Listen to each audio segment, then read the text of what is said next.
The story of the Volkswagen Beetle, from people's car to cultural icon, a dream born in turbulence. In 1933, Adolf Hitler rose to power in Germany with grand visions of modernization. Among his ambitious plans was the creation of an affordable car that every German citizen, even the average worker, could own. At the time, cars were seen as a luxury reserved for the wealthy, so the idea of a people's car, Volkswagen in German, was revolutionary. Enter Ferdinand Porsche, a brilliant yet relatively unknown engineer at the time. Hitler tasked him with designing a car that could meet strict criteria. It had to carry 2 adults and 3 children, be fuel efficient, and cost less than 1,000 Reichsmarks, roughly the price of a motorcycle. Porsche worked tirelessly, and by 1938, he unveiled the final design. The car featured a compact body, a rear-mounted air-cooled engine, and an iconic rounded shape that enhanced aerodynamics. It was nicknamed Käfer, German for Beetle, a name that would eventually become famous worldwide as the Volkswagen Beetle. World War II and a change in destiny. Despite its promising debut in 1938 at the groundbreaking ceremony of the Volkswagen factory in Wolfsburg, the Beetle's production was halted when World War II began. The factory was repurposed to produce military vehicles like the Gullwing Jeep and Schwimmwagen amphibious car. The Beetle project was shelved, with only a small number produced for high-ranking Nazi officers. Resurrection under British control. When the war ended in 1945, Germany lay in ruins, and the Volkswagen factory was in shambles. The Allied forces considered dismantling it entirely, but a British officer named Major Ivan Hurst saw its potential. Under his leadership, the factory was restored, and Beetles were produced to meet the transportation needs of Allied forces. By the end of 1945, the first batch of post-war Beetles rolled off the production line. While the design remained largely unchanged, it was modified to improve durability and functionality. Conquering the world. In the 1950s, Volkswagen began exporting the Beetle worldwide. With its affordable price, fuel efficiency, and reliable performance, the Beetle quickly gained a devoted following, particularly in the United States. Volkswagen's clever advertising campaigns, including the iconic "Think Small" slogan, played a key role in making the Beetle a household name. By the 1960s, the Beetle had become more than just a car. It was a cultural phenomenon. During the hippie movement, Beetles were often painted with vibrant colors and peace symbols, embodying the spirit of freedom and individuality. They became synonymous with road trips, adventure, and a rejection of materialism, breaking records and winning hearts. In 1972, the Volkswagen Beetle surpassed the Ford Model T as the best-selling car in history, with over 15 million units produced. By the time production of the original Beetle ended in 2003, more than 21 million had been built. The Beetle also found fame on the silver screen, most notably as Herbie, the lovable sentient car from Disney's The Love Bug series. Herbie's adventures further cemented the Beetle's place in the hearts of millions. Timeless legacy. Although modern versions of the Beetle have been redesigned to suit contemporary tastes, the classic Beetles remain cherished by collectors and enthusiasts worldwide. For many, these cars are more than just vehicles. They are symbols of resilience, simplicity, and connection. A personal touch among the countless stories tied to the Beetle is one particularly heartwarming tale. A man in the United States spent over 50 years preserving his Beetle. The car he drove on his wedding day, took on family road trips, and eventually used to drop his grandchildren off at school. For him, the Beetle wasn't just a car, it was a time capsule filled with life's most precious memories. Conclusion.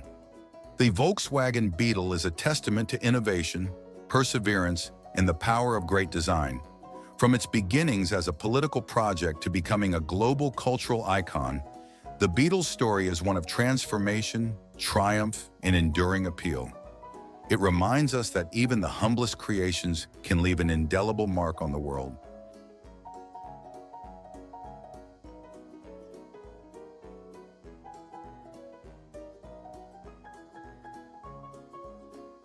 The Mercedes-Benz 300 SL Gullwing, a story of resilience, elegance, and legendary wings. From the ashes of war to the pinnacle of perfection. The year was 1945, and Germany lay in ruins after World War II. Among the rubble was Mercedes-Benz, a once proud automotive giant now struggling to find its place in a shattered world. Factories were destroyed, resources were scarce, and the future looked bleak. Yet against all odds, Mercedes-Benz envisioned a car that could restore its reputation and rewrite the narrative of German engineering. This vision took its first step in 1952 with the W194 racing car. Designed for speed and endurance, the W194 featured a revolutionary tubular space frame that was both lightweight and incredibly strong. This design allowed it to dominate the racing world, winning prestigious events like the 24 Hours of Le Mans and the Carrera Panamericana. These victories ignited an idea. What if Mercedes transformed this race car into a road car? The result would be nothing short of revolutionary. The birth of the Gullwing. In 1954, at the New York International Auto Show, the world saw something it had never seen before: the Mercedes-Benz 300 SL Gullwing. It wasn't just a car, it was an object of pure desire. Its unique gull-wing doors, which swung upward like a bird taking flight, captured imaginations everywhere. The doors weren't merely for show. They were a necessity because the car's tubular space frame made conventional doors impossible. Beneath the sleek aerodynamic body lay a marvel of engineering, a 3.0-liter straight-six engine with direct fuel injection, an industry first. This innovation catapulted the 300 SL to a top speed of 160 miles per hour, making it the fastest production car of its time. Every detail of the Gullwing, from its iconic star-studded grille to its bold stance, exuded confidence and sophistication. A dream for the jet set. Almost immediately, the 300 SL became the car of choice for the world's elite. Hollywood stars, European royalty, and daring entrepreneurs all clamored to own this marvel of design and engineering. It wasn't just a mode of transportation, it was a statement, a declaration of ambition, luxury, and exclusivity. American importer Max Hoffman played a crucial role in the Gullwing's success. He convinced Mercedes-Benz to produce the car, knowing it would appeal to the affluent post-war American market. His instincts proved correct as the car became a sensation. Icons like Clark Gable, Sophia Loren, and Formula One legend Juan Manuel Fangio proudly owned Gullwings, cementing its place as a status symbol. Adventures and mysteries. The Gullwing's allure wasn't limited to its beauty and speed. It became the subject of countless stories, some true, others bordering on myth. One tale recounts how a German industrialist in the 1950s used his Gullwing to smuggle valuable family heirlooms across heavily guarded borders during the Cold War. Its unmatched speed and clever hidden compartments made it the perfect accomplice for these covert operations. Another legendary story comes from the Mojave Desert, where a wealthy collector bet his Gullwing against a private plane in a high-stakes race. With its aerodynamic design and roaring engine, the Gullwing left the plane in its dust, proving once again that it was no ordinary car. The end of an era. By 1957, the production of the 300 SL Gullwing came to an end, replaced by the 300 SL Roadster. While the Roadster was an extraordinary car in its own right, it lacked the Gullwing's mystique. With only 1,400 units ever produced, the Gullwing became an instant classic and a coveted collector's item. The Gullwing's enduring legacy today, the Mercedes-Benz 300 SL Gullwing, is celebrated as one of the greatest cars ever made. At auctions, it consistently fetches millions of dollars, not just for its rarity, but for what it represents: innovation, beauty, and the relentless pursuit of perfection. It's not just a car, it's a piece of art, a symbol of a bygone era when craftsmanship and ambition knew no bounds. A rediscovered treasure. In 2019, a dusty barn in rural France revealed a long-forgotten treasure, a 300 SL Gullwing, untouched for decades. Covered in dirt with faded paint and a musty interior, the car's value was still undeniable. Collectors around the world rushed to bid on it, and despite its weathered condition, It sold for over $1.5 million. For those who understand its significance, the Gullwing's magic remains undiminished. Conclusion: wings that never stop soaring. The Mercedes-Benz 300 SL Gullwing is more than just a car. It's a testament to human resilience, creativity, and the pursuit of excellence. Born from the ashes of war, it soared to become a global icon, a car that not only defined an era, but also inspired future generations. The Gullwing reminds us that even in the darkest times, we can rise above and achieve greatness. With its distinctive doors and unparalleled elegance, the Gullwing continues to captivate hearts, proving that legends never truly fade. They only grow stronger with time.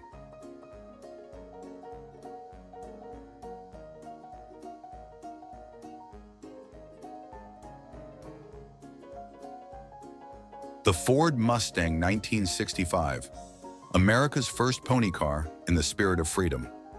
The dawn of a new era. In the early 1960s, America was booming. The post-war economy was thriving. Rock and roll filled the airwaves, and young Americans were redefining culture with a hunger for individuality and freedom. Amid this cultural shift, Ford saw an opportunity to create something revolutionary, a car that was affordable, stylish, and thrilling to drive. The vision came from Lee Iacocca, a young executive with a bold idea: to build a car that appealed to the youth market, a vehicle that wasn't just about getting from point A to point B, but about making a statement.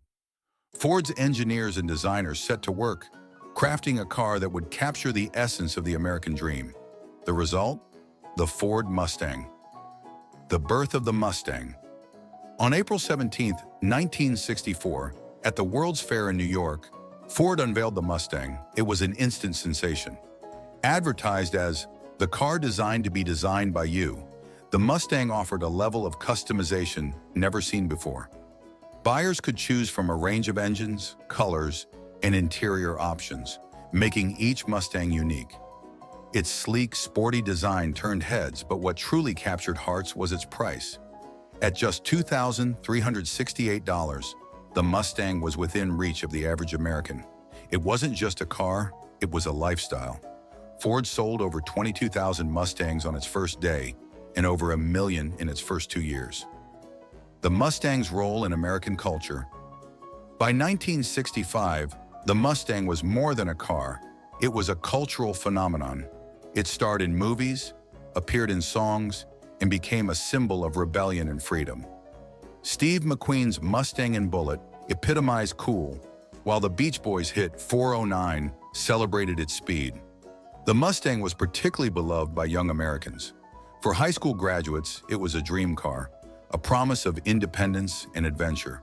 For many, their first Mustang became the backdrop to countless memories: first dates, road trips, and late-night drives down endless highways. A car that made history, the 1965 Mustang, often referred to as the original pony car, was powered by a range of engines, from a modest inline-six to a roaring V8. It wasn't just fast, it was fun. With its light chassis and responsive handling, the Mustang made driving feel exhilarating. It wasn't about reaching the destination, it was about enjoying the journey. Its iconic features, such as the long hood, short deck, and galloping horse emblem, set the design standard for an entire generation of cars. Competing automakers scrambled to create their versions of the Mustang, but none could replicate its magic. A personal story: a father, a son, and a Mustang. In a small town in Texas, there's a story about a father and son who restored a 1965 Mustang together.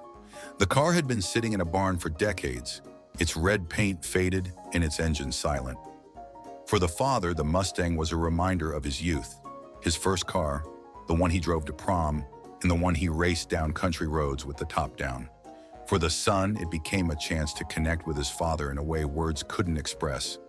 Over 2 years, they sanded, painted, and rebuilt the car, sharing laughter, stories, and the occasional frustration.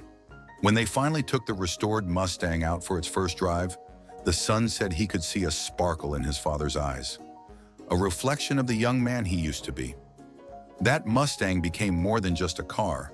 It became a bridge between generations, a symbol of love, dedication, and shared dreams.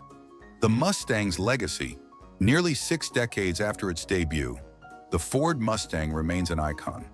While modern Mustangs boast cutting-edge technology and breathtaking power, the 1965 Mustang holds a special place in automotive history and in the hearts of enthusiasts. It represents a simpler time, a moment when the open road promised endless possibilities. At car shows and auctions, restored 1965 Mustangs draw crowds and fetch high prices. For collectors, owning one isn't just about nostalgia, it's about preserving a piece of the American spirit. Conclusion: the heart of America on 4 wheels. The Ford Mustang 1965 isn't just a car, it's a story of ambition and innovation, of how a simple idea can capture the hearts of millions. It's a story of freedom, of roaring engines and wind in your hair. It's a story of America. For those who've driven one, the Mustang is a reminder that life isn't just about where you're going, it's about how you get there. And for those who dream of owning one, it's proof that some icons never fade. They only grow stronger with time.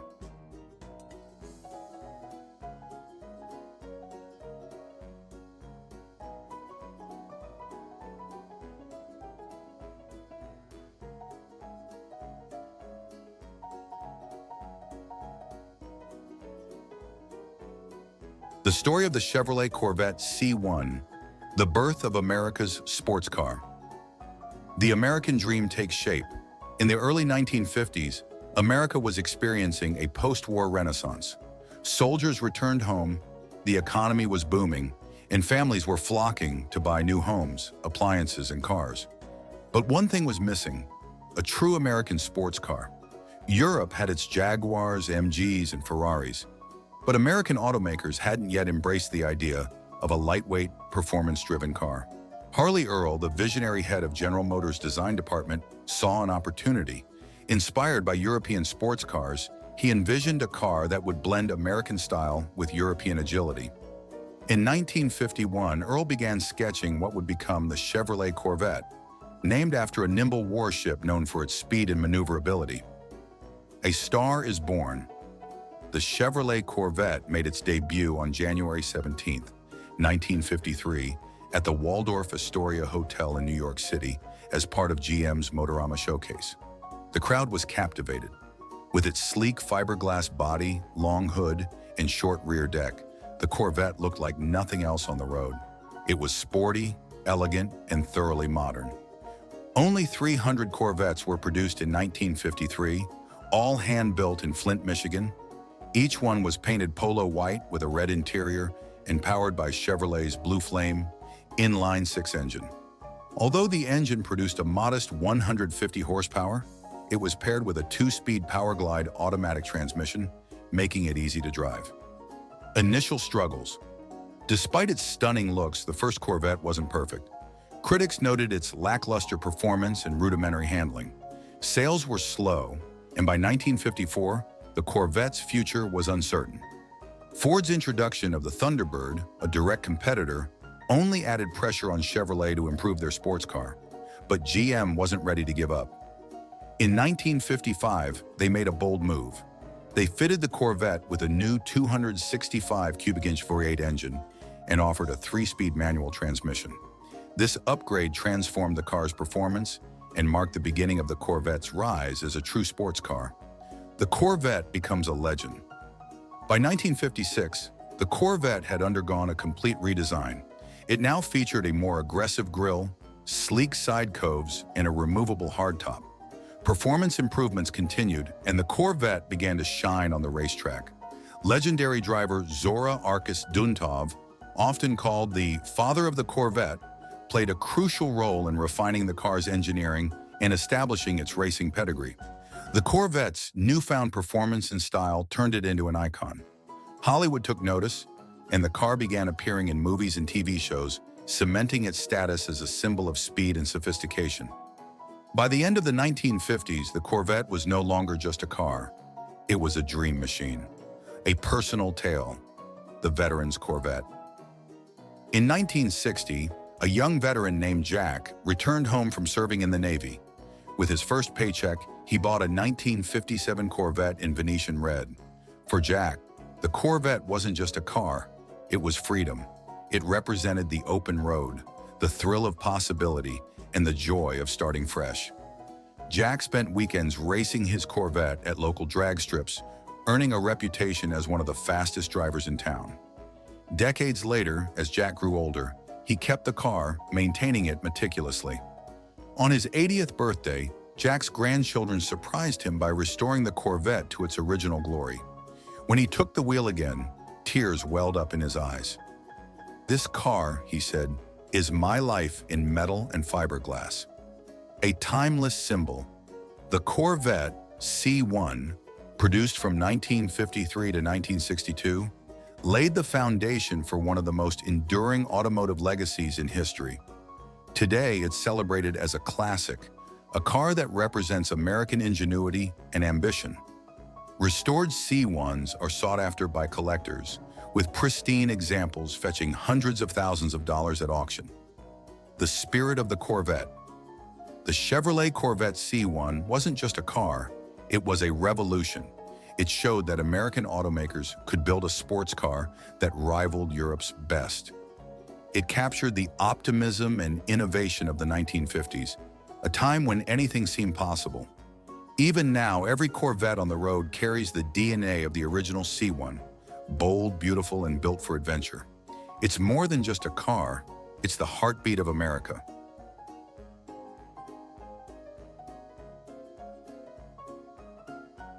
The story of the Dodge Charger.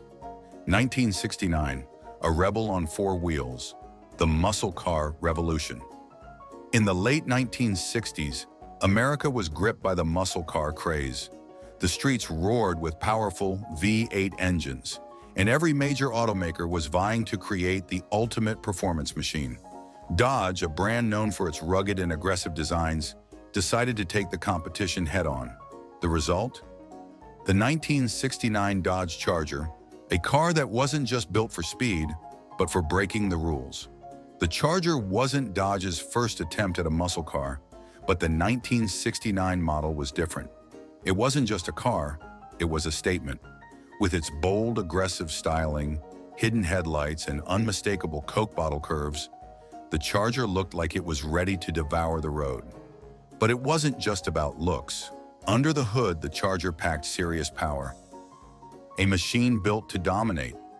The 1969 Dodge Charger came with a range of engine options, but the most famous was the 426 cubic inch Hemi V8. This beast of an engine produced a staggering 425 horsepower, making the Charger one of the fastest cars on the road. Whether you were cruising down the highway or tearing up the drag strip, the Charger demanded attention. The car's suspension and handling were also refined, giving it surprising agility for its size. Dodge didn't just create a muscle car, they created a muscle car that could turn heads at a car show, win races on the weekend, and comfortably drive you to work on Monday. Pop culture fame. The General Lee.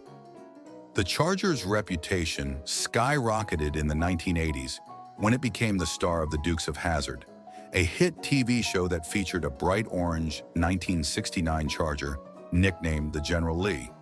With its Confederate flag roof, welded doors, and horn that played Dixie, the General Lee became a pop culture icon. It was famous for jumping over rivers, barns, and even police cars, cementing the Charger's image as a rebel's car. The General Lee wasn't just a car on TV, it became a symbol of defiance, individuality, and pure American fun. Fans of the show idolized the Charger, and its legacy as a classic muscle car was solidified. A personal tale. The high school dream. For many young Americans in the late 1960s and early 1970s, owning a Dodge Charger was the ultimate dream. One such story is about a boy named Sam who grew up in rural Kansas. Every day after school, he'd walk past the local diner where a shiny black 1969 Dodge Charger RT was parked. It belonged to one of the town's cool kids, and Sam couldn't take his eyes off it.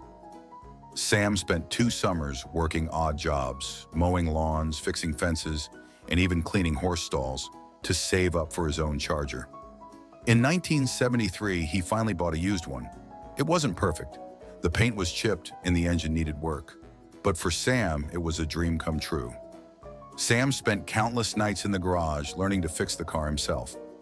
By the time he graduated, the Charger wasn't just a car, it was a part of him. Decades later, he still owns it, and every time he starts the engine, he says it reminds him of the first time he turned the key and heard the Hemi roar. The Charger's impact on the muscle car era.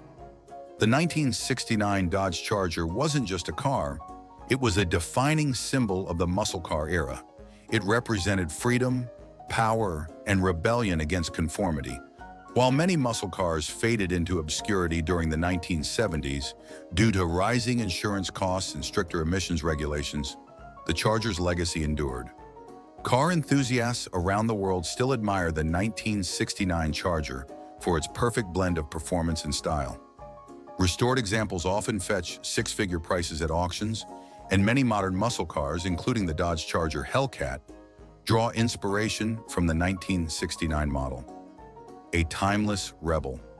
The Dodge Charger 1969 isn't just a car, it's a personality. It's the loud kid in the back of the classroom who grows up to run the company. It's the rebel who refuses to follow the crowd. Its bold design, raw power, and undeniable charisma make it a car that stands out no matter the decade. Conclusion: the roar of freedom. The 1969 Dodge Charger remains an icon not just because of its power or design, but because of what it represents. The freedom to be bold, to stand out, and to take life head-on. Whether it's racing down the highway or sitting proudly in a collector's garage, the Charger carries the spirit of the American muscle car era, a time when cars weren't just machines, but extensions of the soul.